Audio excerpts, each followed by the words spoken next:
Selamat malam, para mahasiswa.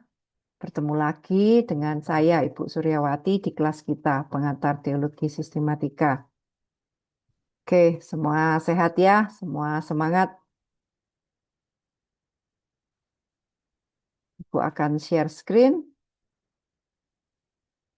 Kita akan mulai kelas kita. Materi pada malam hari ini adalah kejatuhan manusia. Kejatuhan manusia jatuh dari mana? Maksudnya adalah kejatuhan manusia di dalam dosa, bukan jatuh dari pohon mangga ya.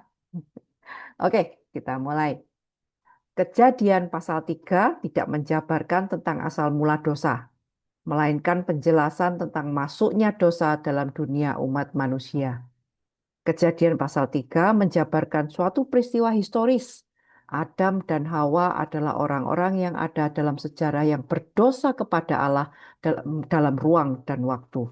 Kesejarahan dari peristiwa ini adalah esensial. Ada di Roma pasal 5 ayat 12 sampai 21. Apabila Adam bukan makhluk yang nyata yang membawa dosa ke tengah umat manusia dalam suatu waktu dalam sejarah, maka tidak ada alasan untuk penebusan Yesus bagi manusia dalam waktu yang lain dalam sejarah.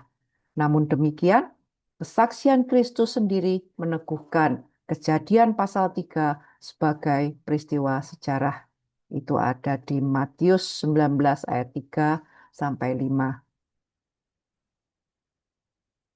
Dua fase yang dilalui Adam dan Hawa di Taman Eden. Fase pertama, ujian. Selama hidup mereka di Taman Eden, Allah menguji Adam dan Hawa berkaitan dengan ketaatan mereka. Mereka bebas untuk makan buah dari pohon manapun di taman, kecuali dari pohon pengetahuan baik dan jahat. Ujian itu sederhana loh. Apakah mereka percaya dan taat akan perintah Tuhan? Nah, itu yang gak sederhana. Itu yang sulit, itu yang rumit.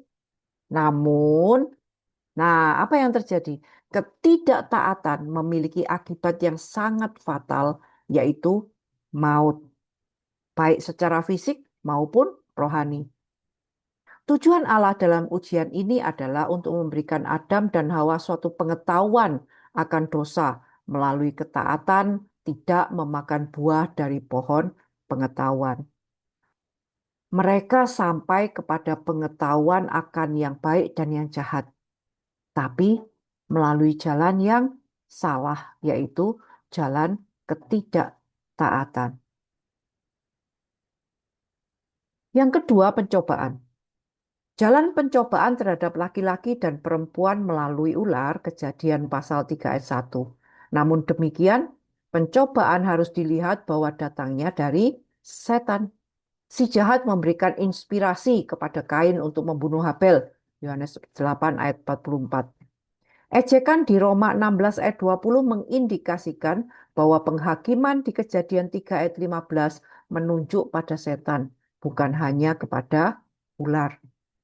3 fase strategi setan mencobai manusia. Ayo diperhatikan supaya kita tidak gampang untuk masuk dalam pencobaan setan. Yang pertama, setan membangkitkan keraguan pada firman Allah. Setan memasuki pikiran kita dan mulai ini membuat kita berpikir bahwa firman Allah itu benar enggak ya? Firman Allah itu suatu yang hakiki enggak ya? Kita harus taat enggak ya pada firman Tuhan? Kok rasanya kalau menurut firman Tuhan itu hidup kita itu enggak enak gitu ya? Menyalibkan daging. Kok enaknya hidup bebas tanpa ada peraturan kebenaran dari firman Allah? Nah, dibangkitkan keraguan-raguan kita akan firman Allah. Yang kedua, setan berdusta dengan mengatakan bahwa mereka tidak akan mati. Hmm, Yang ketiga, setan mengatakan sebagian kebenaran.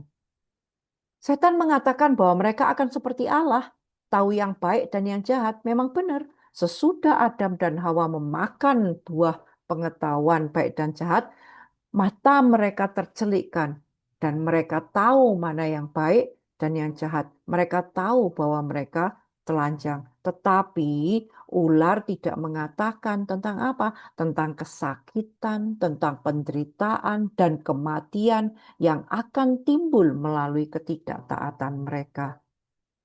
Pencobaan itu berkaitan dengan tiga hal: hawa nafsu dari daging, hawa nafsu dari mata, dan kesombongan dalam kehidupan. Kita harus berhati-hati dengan ketiga hal ini.